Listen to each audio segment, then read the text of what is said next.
नमस्कार विद्यार्थी मित्रांनो, जोशना पवार या यूट्यूब चॅनलमध्ये आपल्या सर्वांचे मनापासून स्वागत आहे। आज आपण इयत्ता 8वीच्या वर्गाची समाजशास्त्र या विषयाची द्वितीय सत्र परीक्षा प्रश्नपत्रिका उत्तरांसहित अभ्यासणार आहोत। पहा विद्यार्थी मित्रांनो, जर तुम्हाला 8वीच्या वर्गाच्या इतर विषयांच्या प्रश्नपत्रिका अभ्यासायच्या असतील तर आपल्या डिस्क्रिप्शन बॉक्समध्ये इयत्ता 8वी प्रश्नपत्रिका प्लेलिस्ट देण्यात आलेली आहे। ती प्लेलिस्ट पहा आणि इतर विषयांच्या प्रश्नपत्रिकेचा देखील सराव करा। अगोदर आपण इतिहास या विषयावर आधारित प्रश्नपत्रिका पाहू। प्रश्न पहिला अ, कंसात दिलेल्या पर्यायातून योग्य पर्यायांची निवड करून विधाने पुन्हा लिहा। 3 गुणांसाठी आपण उत्तरांसहित वाचू। 1. सेवा सदन ही महिलांसाठीची संस्था रमाबाई रानडे यांनी स्थापन केली। 2. इंग्लंडमध्ये झालेल्या दुसऱ्या गोलमेज परिषदेला दलितांचे प्रतिनिधी म्हणून डॉक्टर बाबासाहेब आंबेडकर उपस्थित राहिले होते। तिसरे विधान, जर्मनीतील स्टुटगार्ट येथे भरलेल्या जागतिक समाजवादी परिषदेत मादाम कामा यांनी भारताच्या स्वातंत्र्याचा प्रश्न उपस्थित केला। प्रश्न पहिल्यातील ब प्रश्न, एका शब्दात उत्तर लिहा। 3 गुणांसाठी। 1. स्वातंत्र्यवीर सावरकरांना जन्मठेपेच्या काळात ठेवलेले ठिकाण अंदमान। दुसरा प्रश्न, आझाद हिंद सेनेची स्थापना करणारे रासबिहारी बोस। तिसरा प्रश्न, 1956 साली पुण्याच्या टिळक स्मारक मंदिरात स्थापन झालेली समिती संयुक्त महाराष्ट्र समिती। प्रश्न पहिल्यातील क प्रश्न 4 गुणांसाठी आहे। एका वाक्यात उत्तरे लिहा। पहिला प्रश्न, महात्मा गांधींची हत्या कोणी व केव्हा केली? उत्तर, 30 जानेवारी 1948 रोजी नथुराम गोडसे याने गांधीजींची हत्या केली। दुसरा प्रश्न, मिठाचा सत्याग्रह करण्यामागे गांधीजींचा कोणता व्यापक हेतू होता? उत्तर, ब्रिटिश सरकारचे अन्यायकारक व जुलमी कायदे शांततेच्या व सत्याग्रहाच्या मार्गाने मोडणे हा मिठाचा सत्याग्रह करण्यामागे गांधीजींचा व्यापक हेतू होता। व्हिडिओला घाई होत असेल तर व्हिडिओ थांबवून व्यवस्थित सर्व प्रश्नपत्रिका वाचायची आहे। तिसरा प्रश्न, मुंबईतील कामगार मैदानावर झालेल्या सभेत शंकरराव देव यांनी जनतेला कोणते आव्हान केले? उत्तर, मुंबईतील कामगार मैदानावर झालेल्या सभेत शंकरराव देव यांनी सांगितले, महाराष्ट्रापासून मुंबई वेगळी करण्याला आपण प्राणपणाने विरोध करू असे आव्हान केले। चौथा प्रश्न, आयटकच्या अधिवेशनाच्या अध्यक्षपदावरून लाला लजपतराय यांनी कामगारांना कोणते आव्हान केले? आयटकच्या अधिवेशनाच्या अध्यक्षपदावरून लाला लजपतराय यांनी कामगारांना राष्ट्रीय आंदोलनात सक्रिय सहभागी होण्याचे आवाहन केले।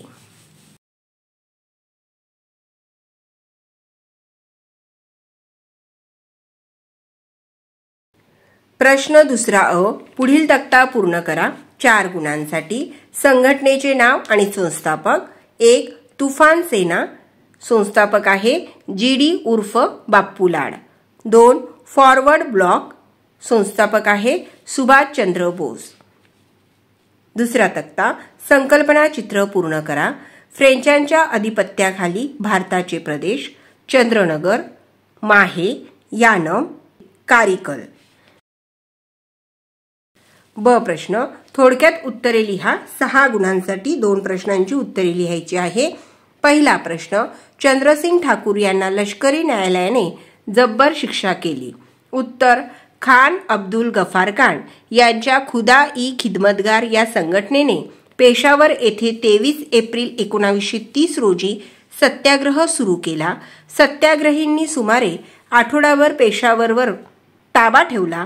गढवाल पलटणीचा अधिकारी चंद्रसिंग ठाकूर याने सत्याग्रहीवर गोळीबार करण्यास नकार दिला, त्यामुळे न्यायालयाने ठाकूर यांना जब्बर शिक्षा दिली। दुसरा प्रश्न, पूर्व खानदेशात साने गुरुजींनी केलेले कार्य लिहा। उत्तर, 1938 साली पूर्व खानदेशात साने गुरुजींनी अतिवृष्टी होऊन पिके बुडाली, हलाखीची परिस्थिती झालेल्या शेतकऱ्यांच्या शेतसारा माफ करून घेण्यासाठी साने गुरुजींनी शेतकऱ्यांना संघटित केले। जागोजागी सभा मिरवणुका घेऊन कचेरीवर मोठ्या संख्येने मोर्चे काढले। धुळे, अमळनेर येथे गिरणी कामगारांचे संघटन करून किसान कामगारांची एकजूट घडवून आणली। आता नागरिकशास्त्र या विषयावर आधारित प्रश्नपत्रिका। प्रश्न तिसरा अ, योग्य पर्याय निवडा 3 गुणांसाठी. 1. कार्यक्षम सनदी अधिकाऱ्यांच्या निवडीसाठी संविधानाने स्वतंत्र यंत्रणा निर्माण केल्या. दुसरे विधान, राज्य विधिमंडळाने अधिवेशन आमंत्रित करण्याचा अधिकार राज्यपाल यांना असतो. तिसरे विधान, सर्वोच्च न्यायालयाच्या न्यायाधीशाची नेमणूक राष्ट्रपती करतात. ब प्रश्न, एका वाक्यात उत्तरे लिहा 3 गुणांसाठी. 1. महाराष्ट्र राज्याचे विधान भवन येथे आहे, मुंबई. दुसरे, उच्च न्यायालयाच्या न्यायाधीशांचे निवृत्ती वय 62 वर्ष. तिसरे, विधिमंडळाच्या सदस्यांना काय म्हणतात? त्याचे उत्तर आहे आमदार. क प्रश्न, टिपा लिहा. 4 गुणांसाठी आहे हा प्रश्न. त्यातील पहिली टीप, नोकरशाही. कार्यकारी मंडळाच्या नियंत्रणाखाली असणाऱ्या प्रशासकीय यंत्रणेला नोकरशाही म्हणतात. या प्रशासकीय यंत्रणेत सनदी सेवक असल्याने या सनदी सेवकांच्या यंत्रणेला नोकरशाही असे म्हणतात. शासनाची धोरणे प्रत्यक्ष कार्यवाहीत आणण्याचे कार्य नोकरशाही करीत असते. दुसरी टीप, मुख्यमंत्र्यांची कामे. कार्यक्षम आणि अधिकाधिक प्रातिनिधिक असे मंत्रिमंडळ तयार करणे, निवडलेल्या मंत्र्यांचे खातेवाटप करणे, मंत्रिमंडळातील मतभेद मिटवणे व त्यांच्याकडून प्रभावी कार्य करून घेणे, राज्याची धोरणे ठरवून अंमलबजावणी करणे, जनतेच्या अडचणी समस्या सोडविणे. आता भूगोल या विषयावर आधारित प्रश्नपत्रिका. प्रश्न चौथा अ, पुढील विधाने चूक की बरोबर ते लिहा. 1. भारत हा उद्योगप्रधान देश आहे. चूक. हे विधान चूक आहे. भारत हा शेतीप्रधान देश आहे. दुसरे, ग्रामसेवक 7/12चा उतारा देतो. हे विधान देखील चूक आहे. तिसरे विधान, ज्या प्रदेशातून लोकसंख्येचे स्थलांतर होते त्या प्रदेशातील मनुष्यबळावर विपरीत परिणाम होतो. बरोबर. चौथे विधान, रेषा प्रमाणास आलेखात्मक प्रमाण असेही म्हणतात. बरोबर. 5. केंद्रीय व्यवहार विभागात कारखाने असतात. हे विधान चूक आहे. प्रश्न चौथ्यातील ब प्रश्न, एका वाक्यात उत्तरे लिहा. पहिला प्रश्न, मिश्र भूमी उपयोजन क्षेत्र म्हणजे काय?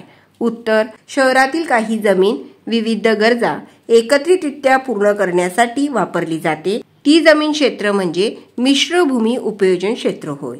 दुसरा प्रश्न, आयुर्मान म्हणजे काय? एखाद्या प्रदेशातील व्यक्तीची जन्माच्या वेळेची अपेक्षित सरासरी आयु मर्यादा म्हणजे आयुर्मान होय. तिसरा प्रश्न, मानव विकास निर्देशांक ही संकल्पना कोणी मांडली? मेहबूब अल हक आणि अमर्त्य सेन यांनी मानव विकास निर्देशांक ही संकल्पना मांडली.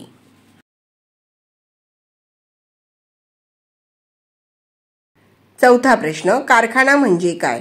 कच्च्या मालाचे ज्या ठिकाणी पक्क्या मालात रूपांतर होते ते ठिकाण म्हणजे कारखाना होय. 5वा प्रश्न, अंक प्रमाण म्हणजे काय? नकाशात जे प्रमाण प्रत्यक्ष गुणोत्तराच्या स्वरूपात दर्शवले जाते ते प्रमाण म्हणजे अंक प्रमाण होय. प्रश्न 5वा अ, भौगोलिक कारणे लिहा 4 गुणांसाठी. पहिले विधान, लोकसंख्या हे महत्त्वाचे संसाधन आहे, कारण कोणत्याही देशाचा आर्थिक, सामाजिक व सांस्कृतिक विकास हा देशाच्या लोकसंख्या व एकूण गुणवत्ता या घटकांवर अवलंबून असतो. एखाद्या देशाची लोकसंख्या प्रमाणापेक्षा अधिक असेल व लोकसंख्येची गुणवत्ता कमी असेल तर अशा देशाचा विकास संथ गतीने होतो. दुसरे विधान, साक्षरतेचा विकासाशी थेट संबंध असतो, कारण ज्या देशात साक्षरतेचे प्रमाण अधिक असते असा देश आर्थिक, सामाजिक आणि सामाजिकदृष्ट्या अधिक प्रगत होतो. ज्या देशात साक्षरतेचे प्रमाण कमी असते असा देश आर्थिक, सामाजिक व सांस्कृतिकदृष्ट्या मर्यादित प्रमाणात प्रगत होतो. प्रश्न 5व्यातील ब प्रश्न, थोडक्यात उत्तरे लिहा 4 गुणांसाठी. पहिला प्रश्न, नियोजित शहरांची वैशिष्ट्ये स्पष्ट करा. उत्तर, औद्योगिक क्रांतीनंतर जगभरात मोठ्या प्रमाणात नागरीकरण प्रक्रियेत चालना मिळाली. नागरीकरणामुळे लोकसंख्येचे मोठ्या प्रमाणावर शहरात स्थलांतर होते. परिणामी अनियोजित शहरे व विविध समस्या निर्माण होऊ लागल्या.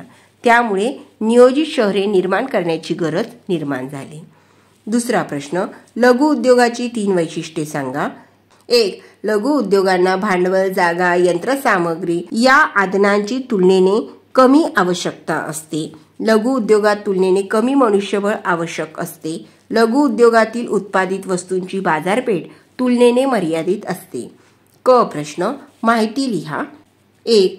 भारतातील कृषीवर आधारित उद्योग यावर माहिती लिहायची आहे. उत्तर भारत हा कृषीप्रधान देश आहे. भारतात मोठ्या प्रमाणावर अन्नधान्य पिके, नगदी पिके, फळे, फुले, भाजीपाला इत्यादी विविध प्रकारची कृषी उत्पादने घेतली जातात. त्यामुळे भारतात मोठ्या प्रमाणावर कृषीवर आधारित उद्योगांचा विकास झाला आहे. उदाहरणार्थ ऊस या कृषी उत्पादनावर आधारित साखर उद्योग. विद्यार्थी मित्रांनो, या ठिकाणी आपण इयत्ता 8वीच्या वर्गाची समाजशास्त्र या विषयाची द्वितीय सत्र प्रश्नपत्रिका उत्तरांसहित अभ्यासली. व्हिडिओ आवडल्यास व्हिडिओला लाईक करा आणि चॅनलला सबस्क्राईब करून ठेवा, जेणेकरून यापुढचे जे नवनवीन शैक्षणिक व्हिडिओ मी यूट्यूबवर टाकेन त्याची नोटिफिकेशन अगोदर तुमच्यापर्यंत पोहोचेल.